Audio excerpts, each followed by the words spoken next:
mkono wa Bwana ulio hodari. Anataka kwetu tujifanyeje? Tunyenyekee. Bwana asifiwe sana. Tunatolea mfano wa Yesu. Leo hii tunakumbuka kifo na kufufuka kwa Yesu. Pasaka Yesu amefufuka. Bwana asifiwe sana. Kufufuka kwa Yesu kusingetokea kama Yesu asingenyenyekea. Yesu alikuwa ni mnyenyekevu sana, ndio maana alikubali kukamatwa, alikubali kuteswa, alikubali kutemewa mate, alikubali kusemwa maneno mabaya, alikubali kuteswa kwenye msalaba. Adhabu ya msalaba ilikuwa ni aibu tosha. Bwana asifiwe sana.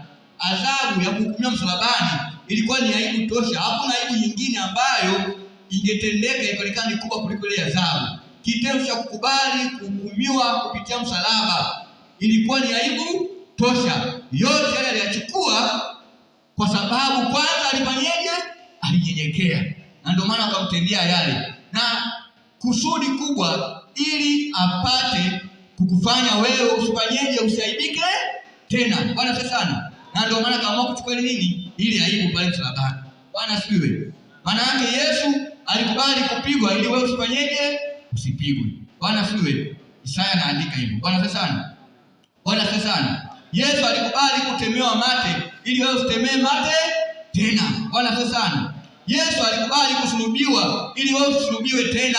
Watumishi wa Mungu, tuko kwa dunia ambayo tunasulubiwa na mambo mengi. Uchumi unakusulubu, afya mbaya inakusulubu, familia inakusulubu, maisha inakusulubu. Duniani pamekuwa sio mahali pa furaha tena. Lakini hayo yote Yesu alishachukua. Bwana asifiwe sana. Ili wewe usulubiwe, wewe upate maana duniani mpaka wapi? Mpaka mbinguni. Bwana asifiwe sana. Bwana asifiwe sana. Bwana asifiwe.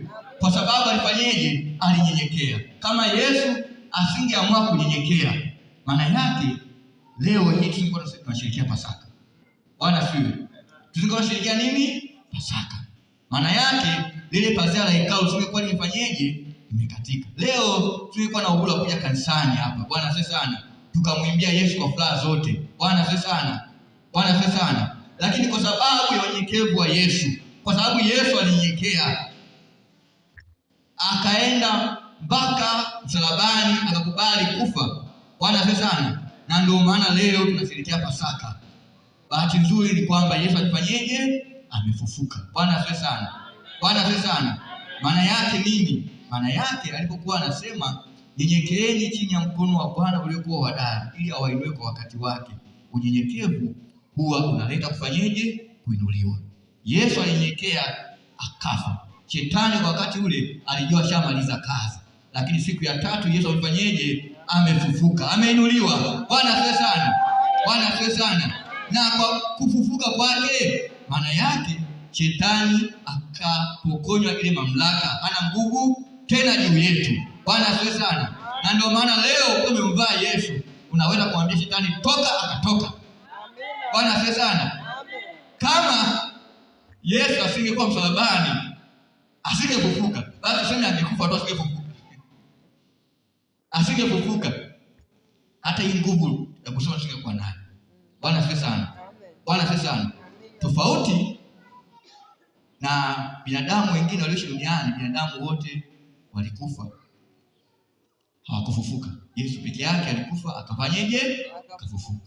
Bwana asifiwe sana. Na ndio maana Yesu ni binadamu 100% na ni Mungu 100%. Na hapa tumesema kwamba ni Mungu wangu na ni Mungu. Bwana asifiwe sana. Kwenye Yohana pale nilipata muda kusoma. Bwana asifiwe. Nilisoma kwenye Yohana hapa. Kwenye Yohana 20 hapa. Akasema, Yesu akamwambia, usinishike kwa maana sijapaa kwenda kwa Baba, lakini nenda kwa ndugu zako kawaambie ninapaa kwenda kwa Baba yangu naye ni Baba yenu, kwa Mungu wangu naye ni Mungu wenu. Bwana asifiwe sana. Bwana asifiwe sana. Bwana asifiwe. Sasa unyenyekevu ni nini? Unyenyekevu ni kukubali mapenzi ya Mungu. Bwana asifiwe. Unyenyekevu ni kukubali mapenzi ya Mungu. Ni kukubali mapenzi ya Mungu. Bwana asifiwe sana. Bwana asifiwe. Maana yake tunaona mfano wa Yesu mwenyewe kwenye ile Mathayo 26:39. Mathayo 26:39. Alipokuwa anataka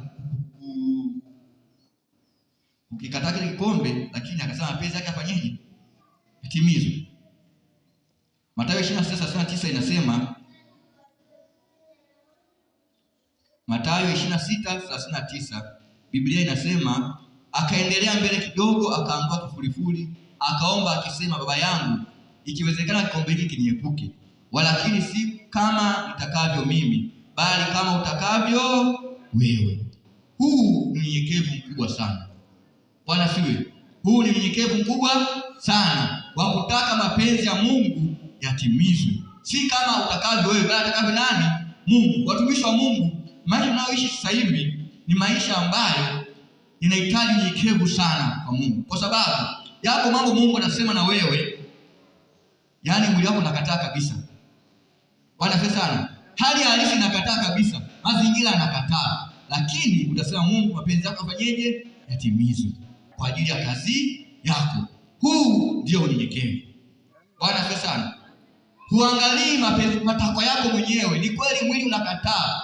Ni kweli maisha yanakataa. Ni kweli mazingira yanakataa. Lakini kwa sababu Mungu kasema, utasema mapenzi yako yafanyeje? Yatimizwe. Ukikubali kusema mapenzi yako Mungu yatimizwe, ni kweli utamruhusu Mungu aingilie kati maishani mwako. Na kweli mapenzi ya Mungu yanatimia. Na yatatimia katika mazingira ambayo ukukusudia. Na yakishatimia, watu wengine wataishi umeaibika, wataishi umeanguka, lakini kumbe huko utukufu Mungu anakutengenezea. Utakapokuja kuibuka, utaibuka katika utukufu mkubwa na ushindi mkubwa kama Yesu alipofufuka. Na wewe utaibuka na unasema imekuwaje? Bwana sana. Ila tu ni utakapotaka kubali kufanyeje? Kusema mapenzi yako yafanyeje? Yatimizwe. Utakapokubali kufanyeje? Kunyenyekea. Nyenyekeeni chini ya mkono wa Bwana ulio hodari. Bwana sana. Kuinuliwa, ili uitwe umeinuliwa, lazima ule ushaanguka. Bwana sana. Sasa kwa hiyo pesa ya kuanguka hiyo ndio inahitaji kunyenyekea. Bwana sana. Yaani watu wakisema mtumishi wa Mungu ameinuliwa, maana yake automatically ulikuwa chini. Bwana sana. Yaani ulikuwa chini tu. Ndio umeinuliwa. Umeinuliwa. Bwana sana. Sasa huwezi kuinuliwa, ili awainue kwa wakati wake, lakini sharti moja lazima ufanyeje? Unyenyekee. Tujifunze kunyenyekea. Moja ya mtu mnyenyekevu ni mtu anayekubali mapenzi ya Mungu yafanyeje? Yatimizwe, hata kama mazingira yanakataa. Bwana sana.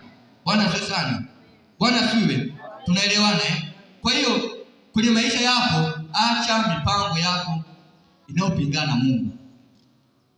Kwenye unyenyekevu hapo, kukubali mapenzi ya Mungu pia ni kuacha mipango yako inayopingana na Mungu. Una mipango ambayo unayo, lakini mipango iko kinyume na Mungu. Ukikubali kuiacha mipango yako inayopingana na Mungu, maana yake unafanyeje? Umenyenyekea. Bwana sana. Bwana siwe. Ukikubali kuiacha mipango ambayo inapingana na Mungu, mipango uliyokuwa nayo ambayo iko kinyume na Mungu, kubali kuiacha, ndio unyenyekevu mwenyewe. Bwana sana. Bwana sana. Bwana siwe. Bwana asifiwe sana. Tunaelewana eh? Bila shaka siongei peke yangu. Amina.